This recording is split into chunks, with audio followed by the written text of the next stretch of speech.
Hello, and welcome to the Hour of History podcast. It's Stephen Bauman, and I'm glad to have you with us. This week I'm talking to Dr. Ming-sho Ho. He is a professor of sociology at Taiwan National University, and we're talking about his recent book that came out in 2019 called Challenging Beijing's Mandate of Heaven, Taiwan's Sunflower Movement and Hong Kong's Umbrella Movement. It's a fascinating conversation. We talk about a couple of protests that happened in 2014, and we bring it into the future. We relate it to and contrast with the 2019 protests that you've seen in Hong Kong. Talk a little bit about the future, China, and the problems it has on its periphery, the power of civil society, and a whole lot more. You're going to want to stick around for the whole conversation, and as always, you can find more great content at hourofhistory.com. Thanks again for listening. On Hour of History, it's our world, anytime, any place. Enjoy. You're listening to the Hour of History podcast, Our World. Anytime, any place. For show notes, links, and more, be sure to visit our website at www.hourofhistory.com. And for all the book recommendations made during the podcast, head over to hourofhistory.com/rex. That's hourofhistory.com/RECS. Without further delay, your Hour of History starts right now. Hello, and it's delightful to have you. Talking with me is Ming-sho Ho. How are you doing? I'm fine, Stephen. Thank you. It's a pleasure to have you on. You've written this book that came out in 2019, Challenging Beijing's Mandate of Heaven, and it's a really important book at an important time. Can you tell us a little bit about your background and why you came to write this book? Sure, gladly. I'm a sociologist based in Taiwan, and I study primarily social movements. And 5 years ago, in 2014, two major protests took place in Taiwan and in Hong Kong. In Taiwan, it is called Sunflower Movement, in which students occupied the national legislature for over 3 weeks. Is a protest against a free trade deal with China. And later on in September in Hong Kong, students staged an Occupy protest in three major areas in downtown Hong Kong. The issue is about the suffrage of their chief leaders in that territory, and it lasted 79 days. So my book is about how civil society, how student activists and citizens rose up in a very consequential and unusual protest. And that is, of course, related to the relationship between Taiwan and China on the one hand, and Hong Kong and China on the other hand. And growing up in Taiwan, you had a lot of background with that sort of relationship. How did your sort of background as a person who was raised in Taiwan sort of play into your sociology or just what you study? Yeah, sure. I was born in 1973. Taiwan's underwent the process of democratization in mid-80s. And in 1996, we have the first democratic election about president. So when I was a high school student and also become a college student, Taiwan was undergoing tremendous political transition. And now it turned out to be a very successful democracy in that region. So when I grew up, I witnessed the political changes. And after year 2001, I became a college professor, so I have the privilege of contacting the local students constantly and also doing my own research. And starting around 2010 or 2011, I noticed that it's quite interesting that student activists in Hong Kong and Taiwan, they kind of building up their connection and they were getting to know each other quite well. And that was a time when like social media, particularly Facebook, were becoming popular in both societies. So I can see from their interaction that they were learning from each other. So there were mutual cross fertilization going on, and one thing lead to another. So you in year 2014, you see these two major protests taken place. So it's quite interesting because I have the privilege of witnessing this the whole building process of these two protests. Hmm. And now I've taught students at the undergraduate level here in the United States, and while they're engaged in the material and they're certainly interested in classes, I wouldn't describe them as activists. What is it that makes these students in Taiwan and Hong Kong interested in getting outside of the class and participating in activism? I think over the world, student activism it come in a like a cyclic pattern that there are sometimes that you see students who were so concerned about the current affairs, but there were times that students become more withdrawn to themselves. Like in the West, you have 60s, and in the 70s, like the campus become more quiet. I think the same pattern in Taiwan.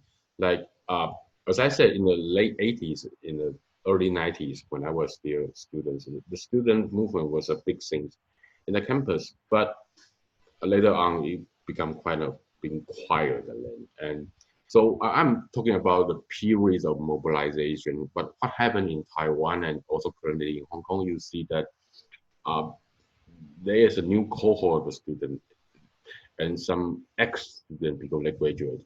Like the earlier young people, like in their 20s, 30s, they were so uh, spend so much time on the issues, on these issues. So it's quite interesting to that to to, to experience these intensive periods because we all know that they are unusual. It's not going to last forever, but it is in this period that major change took place. So, and I'm being a sociologist. My primary intellectual concern is the process of social changes, and in this protest movement, you see that people were really making history, doing something that was unthinkable, that was sort of impossible in the past, but in this period, that they just make things happen.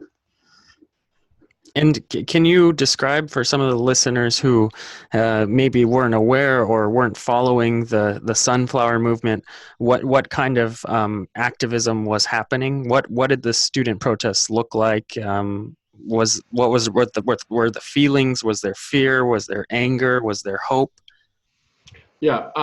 So the triggering event is a trade deal with China, and that was negotiated with Beijing in secret. And then when it first came out, when it was announced, many people were surprised about the extent of trade liberalization because it's about service uh, trade agreements. So a lot of small and medium business people like hairdressers, social workers, will be affected by the incoming Chinese investment. So it's a big issue economically wise. And political wise, it was also big for Taiwan because, uh, Taiwan is a de facto independent, but a state who is being challenged, especially that Beijing claiming Taiwan is a part of its province. So there are a lot of pressure on Taiwan. And many people feel that the further economic integration between Taiwan and China will result in losing political autonomy in Taiwan. So that was also political fears. So in that moment, there's students just stormed the legislature and unexpectedly they occupy action kind of took hold. So it can last for over 3 weeks because of massive outpouring of citizen support. So the police was not able to evict the student occupier, and so in the end, the student withdrew peacefully, and it was a split among the ruling party at that time. So students did make some obtain some promise from ruling party politician that they will process this deal later on. So it's kind of being seen as a success, a turning point in 2014. That's why we have a change of the government in 2016. So, so students at that critical moment really play an important role. So that was about Taiwan. Hmm. And you decided in your book to bring in a comparison aspect, whereas a lot of historians or sociologists who might approach this issue just take the one case study, but you have two. Um, why did you choose to compare this Hong Kong umbrella protests with Oh, Taiwan? sure. Another thing is that these two campaigns share so many similarities. They took place in the same year. And also, Hong Kong students were intensively observing what was going on in Taiwan because there was a previous to that, there was starting in early 2013, there was a campaign called Occupy Central with Love and Peace. That was uh, a, a, a movement to to uh, to obtain the genuine suffrage, and it kept going on like for 1 year, and many people think that the movement leader is not going to really do the action. And in that moment, students in Taiwan just occupy the legislature. So from Hong Kong's perspective, it provide a live lesson of how that is going on, and that was a model for them. And secondly, because both parties were really about has really to do something to do with China, because everyone knows that Beijing has the final say over Hong Kong's political system design.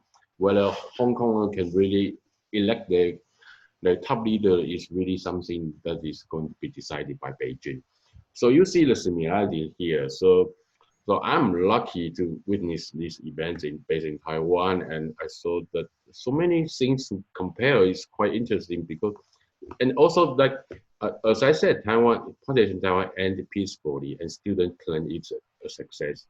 Whereas what happened in Hong Kong is that after like more than 2 months of occupation, and the movement just collapsed, and the occupation zone was evicted by the police one by one, and participants feel so frustrated and anger, and there's a sense of betrayal, and so the ending is totally different. So it's another thing to compare with. Mm.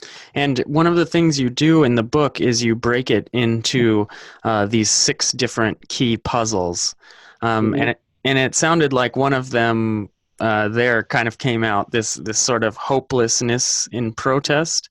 Uh, Yeah. can you explain a little bit about that concept?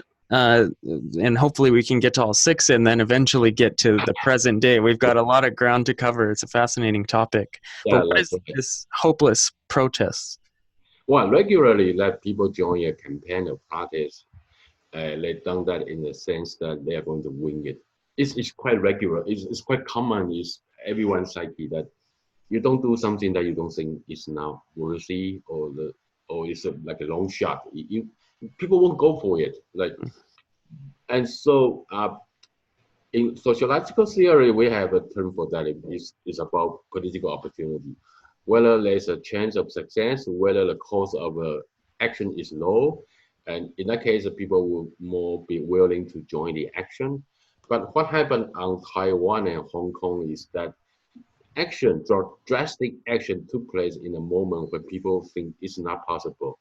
Like prior to like occupation of legislature in Taiwan, uh, activists has tried to resist, to delay the trade bill from being reviewed and approved in the legislature, and it exhausted all the institutional process.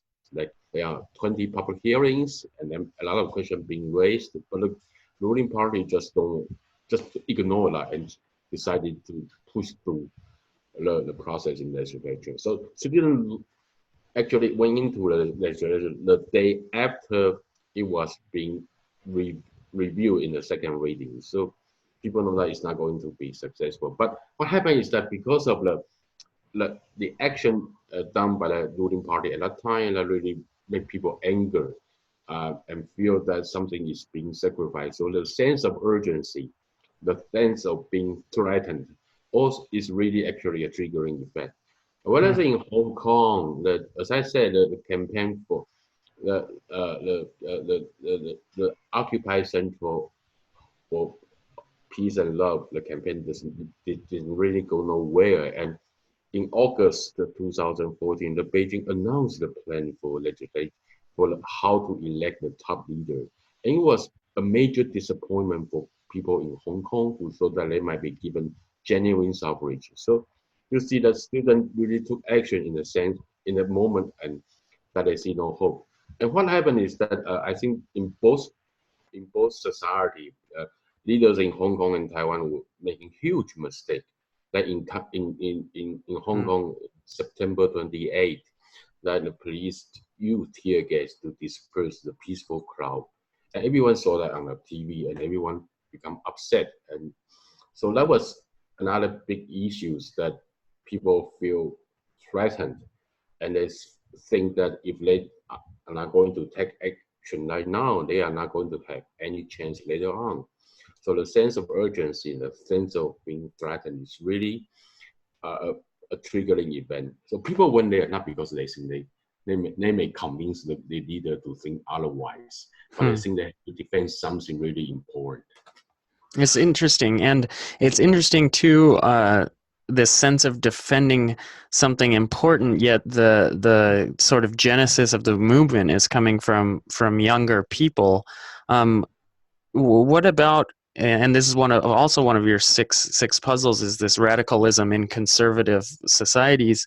What are the older generations doing in these protests and in these movements and in these societies? How do they factor into this? Yeah, Hong Kong students and Taiwan students, of course, were not alone, and they are people of senior people were of course involved. But you look at the polls in both society, you see that there's a huge noticeable generation divide. That elder Taiwanese and Hong Kongers will tend to be not supportive of that action, whereas young people were more supportive of that action. And I think that has to do with the pre-existing political cultures in Taiwan and Hong Kong, because the post-war Hong Kong really started as a refugee city. People from mainland China, they were escaping from the communist revolution, settled there. So, and it's a British city, and so it's as I said, Hong Kong used to be a borrowed place, a borrowed time. So people are not encouraged to take root there. So among the elder Hong Konger, people say that they have this kind of refugee mentality. And as the economy become better, they become middle class, all they think is try to migrate to other countries. Whereas in Taiwan, we have extensive and long authoritarian one-party rule. We had 38 years of martial rule, and especially in the early post-war era, they were what we call white terrors, in which political dissidents, students who were found to read something that they were not supposed to read, and they were taken to the prison and they were executed. So elder Taiwanese had this kind of political fear. They don't want their children to be involved in politically.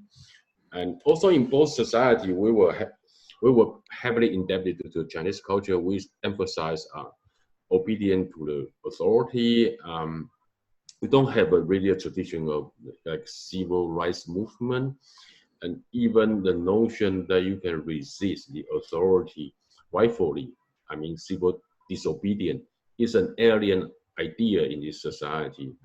So as I said, the puzzle is that in Taiwan, the students occupy national legislature. So I cannot imagine the same thing happen in the U.S. capital, DC's capital. That would be totally unthinkable. What happened in Taiwan is that the students occupy the legislature, and with public approval, people say they would do more than half the people think they do the right thing entirely during the period. Whereas in Hong Kong, the same people, at least in the early first week, that you see, look at the poll, that people think the students occupy the street were doing the same rightful thing. So that was another puzzle, that these two societies are deeply conservative. But when you come to Occupy protest, they at least they enjoy the public support initially. And so this change, and the change that you're seeing in the society, or at least the desire for change, how much does identity play into this? Like you mentioned in Hong Kong, the refugee mentality. In your book, you talk about this perception shift between are they Taiwanese and Chinese, or can you talk a little bit about that identity factoring into this? Yeah, that's a good question. The identity is definitely an important issue here in Taiwan because in the post-war era, we have nationalists in power for 55 years. And because previously the regime claimed Taiwan as authentic China, at the time, particularly during the 60s and 70s, when the communists China is undergoing cultural revolution. So the regime in Taiwan actually pride of themselves of being the legitimate Orthodox Chinese. So we will, like people like me have been educated that way. But over the years, that indigenous consciousness or local identity had become more and more widespread.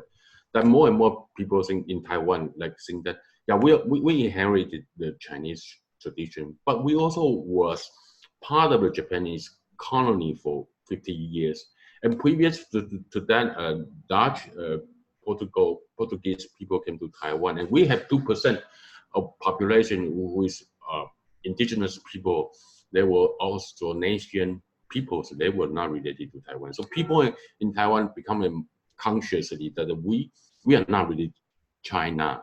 We are not really Chinese people. Chinese tradition might be in part of our culture, but it's not the entirety. So this kind of Taiwanese identity has become more and more widespread. So in the sunflower movement, that was definitely driven by younger people who think they are they think they are Taiwanese, not Chinese. So this indigenous identity is definitely a powerful driving force in the sunflower movement, especially the fear that Taiwan might be swallowed by China economically and politically.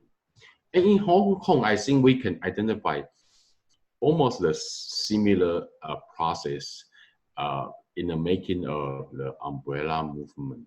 But whereas the situation in Hong Kong is a little bit different because Hong Kong's identity does not really exist as a political force because during the colonial era, they identify themselves as Chinese, whereas British is a colonial power, so they identify themselves as Chinese. But what happened is that after the handover to Chinese authority in 1997, that people were actually encouraged to take a pride of their newly found nationalhood. But it was only in 2008, that was around 6 years before umbrella movement, more people in Hong Kong identify themselves as Hong Konger rather than Chinese. So the process of indigenization took place rather late in Hong Kong compared to Taiwan. And also in the umbrella movement, you see the Hong Kong identity was there. But I want to emphasize is that Hong Kong people never argue for their independence before the umbrella movement. But after the failure of umbrella movement, many Hong Kong people now were arguing for independence. That was really unthinkable before. Whereas in Taiwan, we had Taiwan independence movement long time ago, long before the democratization. So, but two societies were kind of converge on that direction, that they were people were I tend to think themselves not as a Chinese. The process of alienation from the Chinese identity was taking place. But what happened in Taiwan was like, you can say, is 1 decade or 2 decades ahead of Hong Kong. And this, you can already see the sort of fault lines in this discussion where there's this question of, do we what do we refer ourselves to? How should the law look? And in these nations that have complicated histories, as do most nations, or states or islands, whatever. There's a lot of solidarity and a lot of schism, and that's one of your one of your main puzzles. And so maybe we can take this too a little bit into the present. How have these different perspectives in Taiwan and Hong Kong sort of undermined these movements or helped them? Well, I think in major protests like Sunflower Movement and Umbrella Movement, because of the diversity of the participants, there was always intensive debate within the movement camp whether we should escalate the confrontation or whether we should be nice and wait to win the public support. So it's always ongoing, never-ending tactical debate among the movement participants. But what happened in Taiwan is that there are a lot of circumstantial factors that encourage people try to be more unified. Because it's an occupation on the tradition. So actually people will have a symbol to they can be united around. But in Hong Kong, the situation is much more difficult because it's happening on the streets, and there's no center. And the students were reading. They have a stage to voice their demand in only one of the occupation zone, but in two other occupation zones, people really don't think students were leaders. So and in Hong Kong, there have been a tendency, a divide, and that become wilder and wilder during the movement process. On the one faction, people on the ground, they call themselves the militants. They think they should escalate confrontation. They think they should create more pressures on authority so that the leader might be more willing to concede. But on the other hand, you see the leaders, primarily the student leaders, the NGO leaders, they think they should be more moderate, not to disturb the public order, try to win the support from the citizens. So this ongoing debate, because the process is longer in Hong Kong. So in the final stage of the umbrella movement, usually two factions become they cannot tolerate each other. So it really ended not only in failure, but also in internal conflict.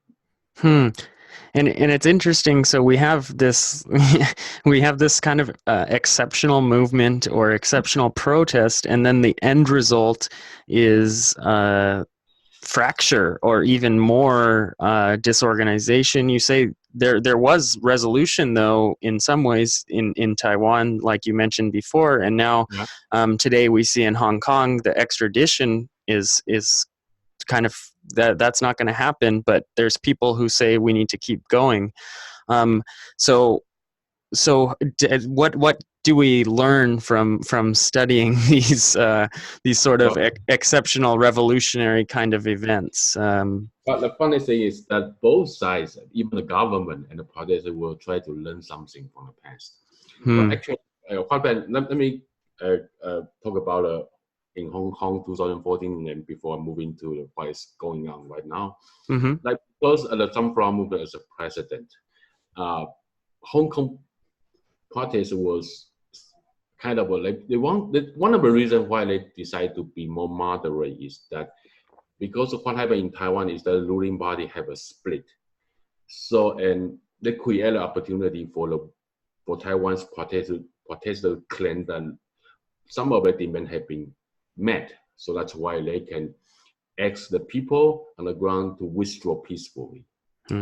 So in the initial days of the umbrella movement, Hong Kong movement leaders would think that they should be more moderate, they should have a dialogue with the government because they create a division in the government.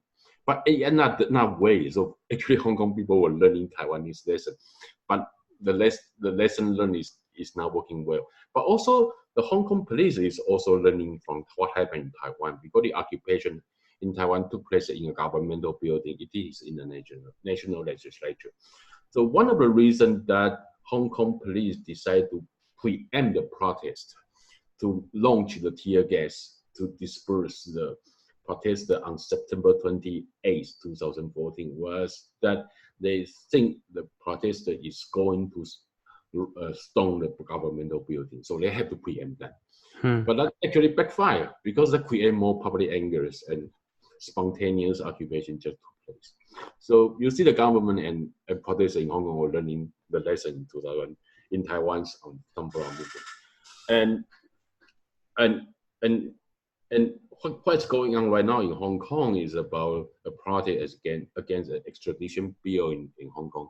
And 5 years after the conclusion, almost 5 years after the conclusion of some umbrella movement, as I said, that during the umbrella movement, there was a divide. Another divide was unsettled between the militant and people who want to be more moderate.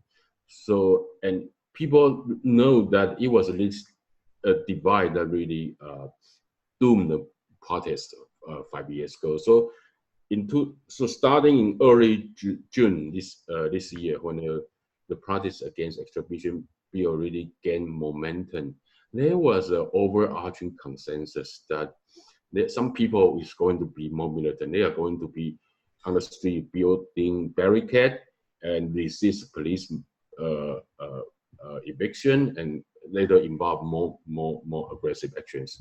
And there were people who want to have moderate assembly, and middle class people like Christian who sang hymns in the public gathering, and also professionals like lawyers and medical doctors, college professors. They all have a peaceful gathering in assembly.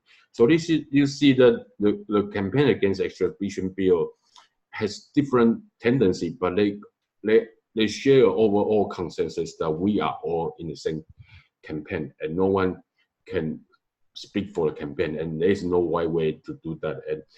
And so they should support each other, and so as to create the maximum pressure on the government. I think that's one important lesson they learned from their failure 5 years ago.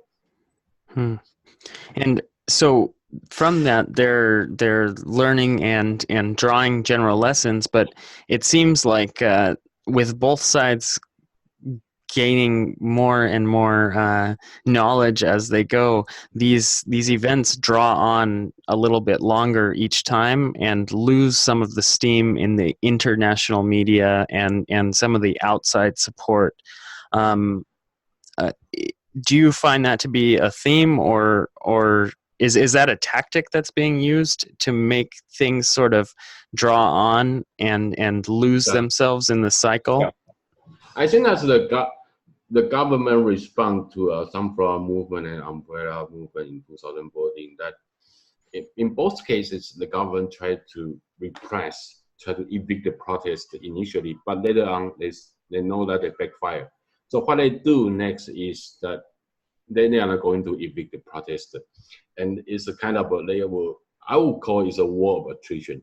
I mean, people were there having their occupation, so they have to maintain the participation and to take care of the logistics, which is actually very, very time resource consuming. So people got later, occupation protests cannot last forever. And also the government is smart that they know that the ongoing occupation is going to create grievances among the citizens. So people might be sympathetic with the movement cause initially, but later on they found the life is very, very inconvenient, especially in the case of Hong Kong. So people may turn back on the protesters. So the government done that. And also, instead of sending the policemen to evict the government or evict the protesters, two governments will actually become smarter. They just use the triad, like criminals, to corrupt the protester. And they can pretend, these people can pretend that we are pro-government, but actually they were gangsters. You see that in a lot of video clips, they're just street gangsters who are supposedly being paid to do that. So that create harassment and sapping the morale of the protesters. So that actually a smart strategy for the government in Hong Kong and Taiwan to handle the protest in 2014. I think what happened in 2019 over the issue of extradition bill, I think the government in Hong Kong also sometimes try to do that, but the government response in Hong Kong this time is kind of inconsistent. They really don't have, and because it's also what happened is in Hong Kong right now is not occupation protest. People become smarter, they learn a lesson because you have to maintain the occupation zone, and you become defensive in that. Originally, occupation zone emerged, it became a pressure on the government. But when the government did nothing, when the government used the war of attrition, it became a liability for the protesters. So it's not in longer a sense. So you have to defend the zone. So the protesters in Hong Kong right now become smarter. They call themselves is a be water protest. The be water is a model from Bruce Lee, a kung fu star, legendary kung fu star in Hong Kong.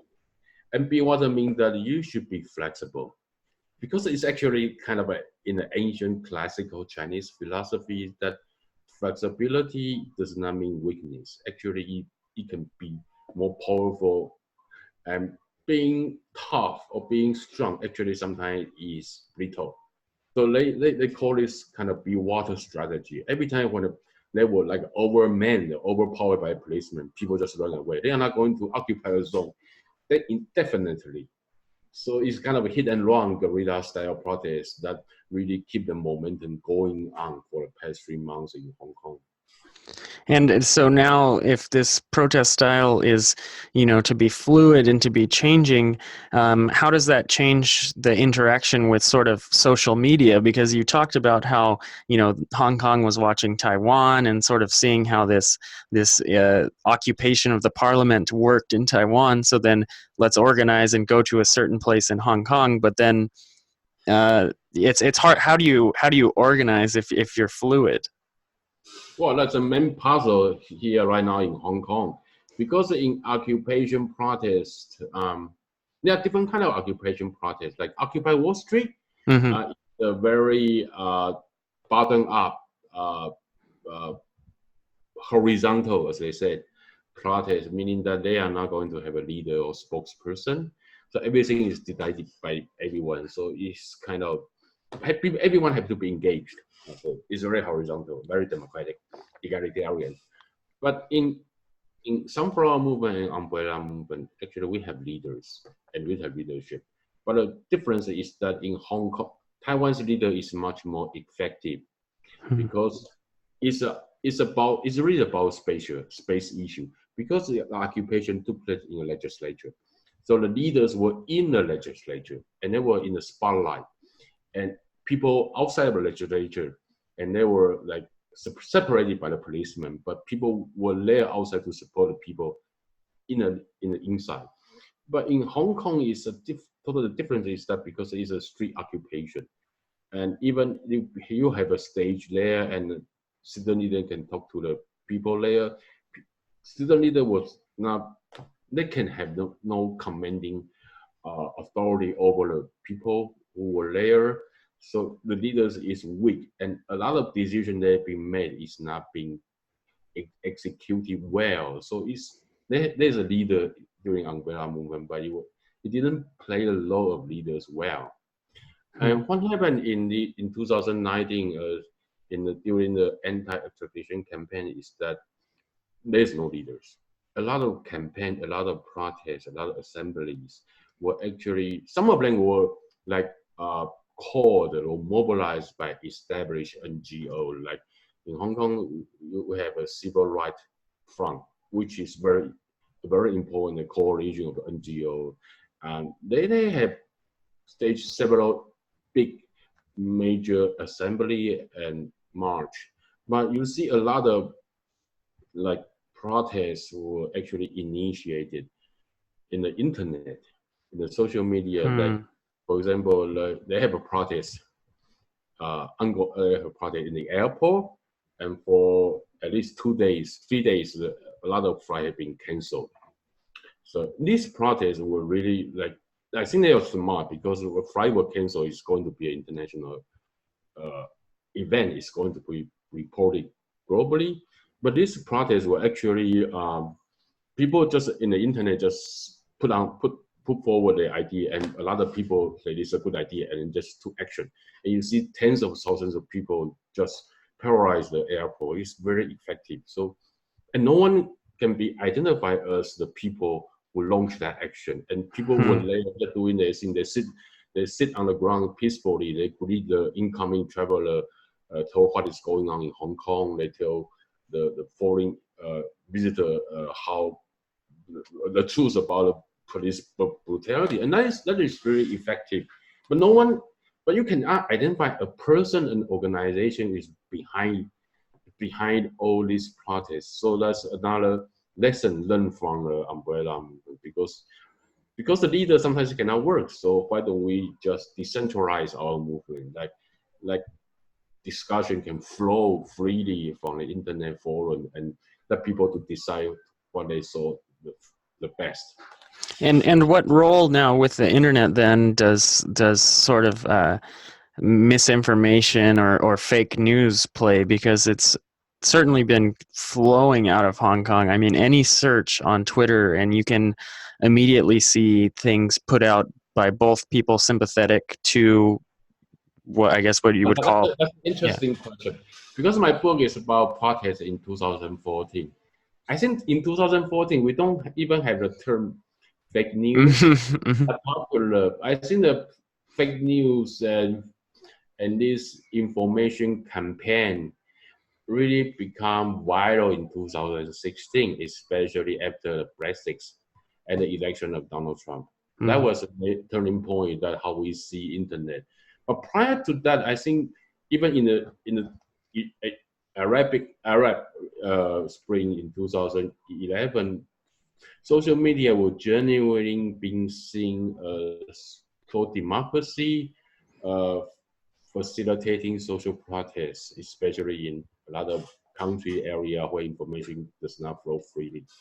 But that was 2014. But afterwards, you see that a lot of government will, especially authoritarian government, were learning the trick, and so they can use a lot of like a misinformation campaign to create a lot of political trouble for the country that they had geopolitical interest on. Like in the case of Hong Kong, I think because of a lot of Hong Kongers were aware of that situation, and a lot of Hong Kong protests will know that even the internet forum were closely observed by the authorities. So they use like equipped social media, make sure that all the discussion will be done, and they make sure that the discussion over there is done with anonymity, so their identity won't be found out. That's how the protest, particularly in Hong Kong, works. That they know that they cannot talk too much over the internet. But what happened is that I think it's quite interesting is that what Chinese authorities doing, because over the past 3 months there are some incidents that like you see that the police protesters use violence against the policemen. But these video clips were taken out of proportion, especially in a lot of social media. Like for example, I think just 2 weeks ago, Facebook and Twitter closed some of a lot of accounts that they were identified were manipulated because they were dissembling some negative message about the Hong Kong protest, and they were closed down. It's funny thing that the Chinese Foreign Affairs spokesperson criticizing that decision made by Facebook and Twitter. The criticism is that this foreign company won't allow Chinese people to speak of their genuine opinion. But the irony is that Facebook and Twitter is not allowed in China. So the real irony is that you see Chinese government is using this social media to in a misinformation campaign. Yeah. To blackmail the protest, whereas the people cannot use that social media freely. So it's really an irony for me. Yeah, and certainly there's been suspicious tweets that are are clearly not coming from Hong Kong, that are just messages that you might expect someone being sent from Beijing to say. Um, so looking into the future with that sort of in mind, and this idea of groups sort of reacting to a perceived threat. It seems to me, at least from what I was listening to and reading today, that there still exists a perceived threat in Hong Kong after if today was any sort of resolution. And I mean, Taiwan has felt a threat since after the Communist Party rose to power in Beijing. What do we do with this perceived sense of threat in the present day? Well, I think the threat is kind of a constant there for people in Taiwan and Hong Kong. You know that you have a neighbor who is not very friendly. Like, for example, we have an upcoming election in 2020 January, so it's like 4 months from now. But Chinese, because the current government is independence leaning, so the Beijing does not like the current government in Taiwan. So a lot of tactics have been mobilized and done in the past few months. Like, for example, like Chinese authority has banned starting last month that Chinese tourists cannot come to Taiwan anymore. Well, that was kind of a part of economic sanction. Part of the other reason is that they don't want Chinese people to see, because we have an ongoing election and different parties are going to, for that it's going to be a hot political season. Well, for a number of reasons, but for people in Taiwan, because Chinese tourists still constitute a significant portion in Taiwan's tourist economy, so it's kind of a punishment against the current government. Also, like, for example, we have a film festival which is based in Chinese society. So in the past, like, film in Hong Kong from mainland China and Taiwan also participate. Like, the Beijing authority just make a decision that this year that they don't allow films in Hong Kong and Taiwan to take part in the film competition. All these kind of tactics is kind of, people in Taiwan will kind of take that as everyday reality. We live in a constant pressure. But in Taiwan, people have different ideas. Different parties have different ideas. Some thought that we should be more assertive, especially we should side with the USA, who is currently under a very anti-China administration. But some people in Taiwan or some parties think that we should be more conciliatory. That we try not to provoke China. And China is growing, and China is going to be a major. It is currently world power. It's going to be big in the economic wise. So we should be more adaptive. So people in Taiwan have different ideas about that. And so with those different ideas, it's hard to coalesce into any sort of coherent movement. Is the forecast more sort of fighting within among groups? I think the divide is primarily in politics. So we have the ruling party and the major change opposition party. That is a major political cleavage in Taiwan. I think it's quite common, like in like former Soviet republics or in East Europe countries, like in Ukraine. I think Ukraine would be a good country. In 2004, there's an Orange Revolution. In 2014, there was another Euro-Maidan protest. These two protests were really big and huge. And all these protests has to do with the Ukraine's orientation. Is Ukraine going to join the EU, become a European country, or is Ukraine going to be still become a satellite country that largely obedient to rulers in Moscow? That the geopolitics issue is going to dominate indefinitely in Taiwan as well in Ukraine. I think that's the problem for people here in Taiwan, and as well as Hong Kong. Yeah, and I think that's kind of a fascinating comparison, because that also the Ukraine and the European, the former Soviet state issue, it sort of had the same thing happen that we saw, where one starts and then there's another revolution, in Georgia, and then it's happening just going throughout all the states. So like you said, it might be something happening in Hong Kong that affects Taiwan or vice versa. And how about Hong Kong? Where do you see them going from this the speech that was given today that there won't be an extradition treaty? Yeah, the leaders in Hong Kong just met one of the 5 demands that have been raised by the protesters. That is to withdraw the extradition bill. But over the past 3 months, a lot of police brutalities and criminal charges have been taking place. So people were actually expanding their demands. So I don't think in the short time protesters is going to be satisfied with that. But in the long term, the protest is really about the future, about the Hong Kong status in China's statehood.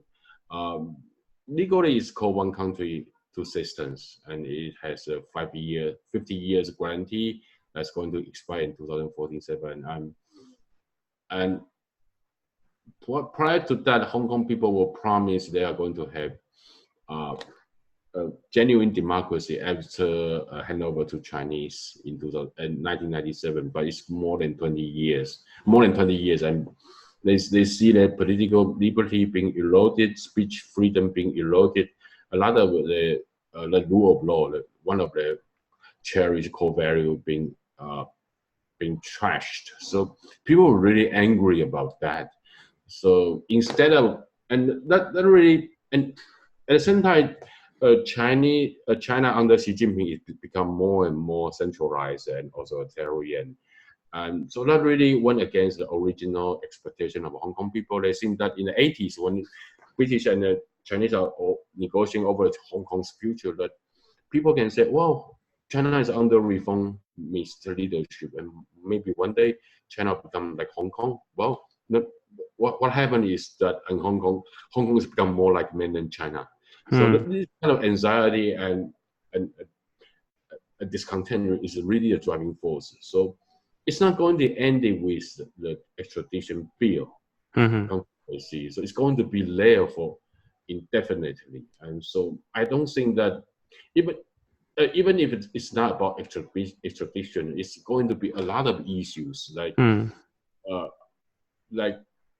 after the umbrella movement and before extradition, there are a lot of political issues that really have really is related to the status of Hong Kong, whether the rule of law can be maintained, but they just didn't flood up into big protests like this one. So I don't think even the extradition bill, the controversy died down. There are going to be in the future more dispute.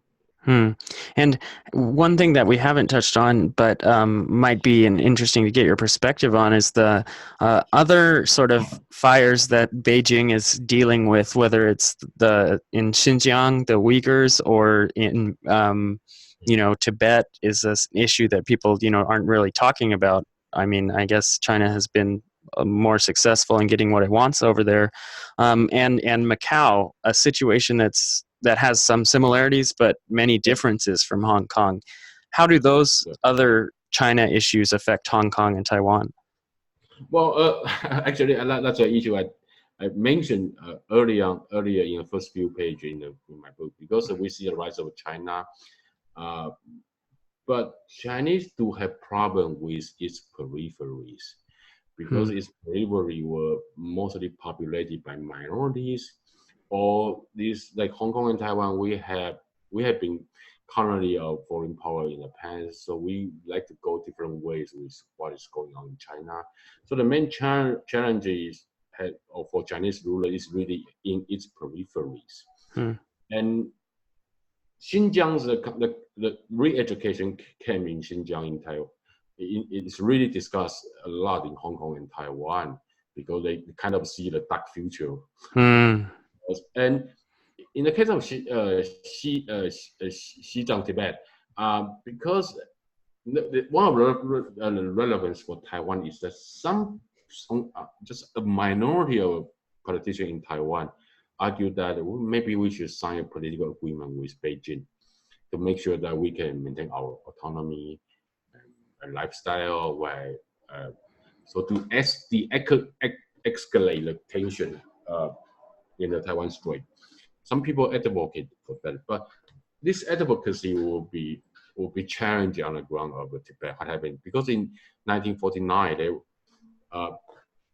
before the Chinese invaded, sent the People's Liberation Army to Tibet, there was also peace agreement with Tibet leaders and Chinese leaders. So there was a precedent that this kind of political agreement does not really last. So, and in the case of Hong Kong, they were talking about like because more and more mainland residents were settling in Hong Kong, and there was a lot of this. That's actually the same process is going on in Tibet and Hong Kong. That increasingly Han people sponsored by the government is settling there. So once Tibet and especially in Xinjiang, it used to be a Uyghur majority area. Now Uyghur become a minority. So they call it like a swap. So to dilute the minority status, and the thing is going on in Hong Kong. So these Western immigrants, what they call new immigrants from China, mainland China, a lot of them will still like identify themselves more culturally as Chinese rather than Hong Kong people. A lot of these people don't speak Cantonese. They were still using like WeChat, which is a Chinese version of social media, instead of using more Hong Kong people's frequently use social media. So this cleavage is taking place in Hong Kong. So a lot of reference to Xinjiang and Tibet in Hong Kong. Yeah, we will absolutely have to keep an eye on the peripheries as people are paying attention to what's happening in China. Well, unfortunately, we're drawing towards the end of the hour here, but it means it's time for a suggestion. So, Ming-sho, what would you suggest to the listeners of this podcast? Yeah. Well, sometimes we see about like now currently the discussion is like U.S. and China's trade war. It's a country-to-country state affair. It's about economic power. It's about the rivalry about hegemony. And most of the time, we don't really pay attention to people on the ground, to people on the street, like civil society. Sometimes these social protests, we think that comparatively they are not politically strong, they are not economically rich, so we tend to ignore their role. But in my book, I want to argue that in the case of Sunflower movement in Taiwan and Umbrella movement in Hong Kong, and by extension, the current anti-extradition bill campaign in Hong Kong, that this civil society activism, this mobilization can have tremendous impact on international relationship, whether China can really emerge as a genuine world power. And I think in this exceptional moment when people were really so concerned about protests, they can make their history, and they have more. Sometimes they have more everlasting impacts compared. So my book actually concludes with a reference to solidarity movement in Poland in 1990 and 1991. So like why I use this comparison that in 1999, 98, 99, we see the breakup of Soviet Union and also the democratization of Eastern European countries. But there are a lot of forces behind this major change. But what we cannot ignore what is going on the street by the party peoples who went on strike in the solidarity movement. But at that time, solidarity movement was not actually successful. Leaders were taken to the prison, and Poland was put under martial law for a certain period of time. But later on, you look at its transformation, you have to acknowledge that the solidarity movement is really the beginning point of the whole transitions. So by that reference, I want to argue that two major protests in 2014 in Taiwan and Hong Kong are going to have a huge impact. Maybe not at that time, but later on, what you see right now in 2019, what's going on in Hong Kong is really a demonstration of that lesson. Yeah, it's a great suggestion that I think a lot of people tend to ignore or tend to not think about. Certainly, you do hear from time to time people saying, well, what difference does it make anyway if I disagree? But we've kind of seen what difference it can make when people on the ground begin to move.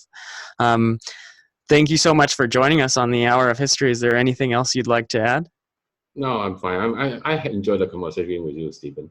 All right. Thank you so much. On Hour of History, it's our world, anytime, any place. Thanks again for listening. Don't forget to check out our recommendations page at hourofhistory.com/recs. That's hourofhistory.com/RECS. There you'll find links to the books mentioned during the podcast, and if you choose to purchase one, you'll be supporting the podcast in the process. And if you still haven't gotten your fill of the Hour of History, make sure you head over to the Hour of History blog, found at hourofhistory.com/blog, with articles being released fairly often on topics relating to those covered in the podcast as well as others. With that, we conclude this episode and hope to have you back for the next one. Take care, and again, thanks for listening to the Hour of History podcast.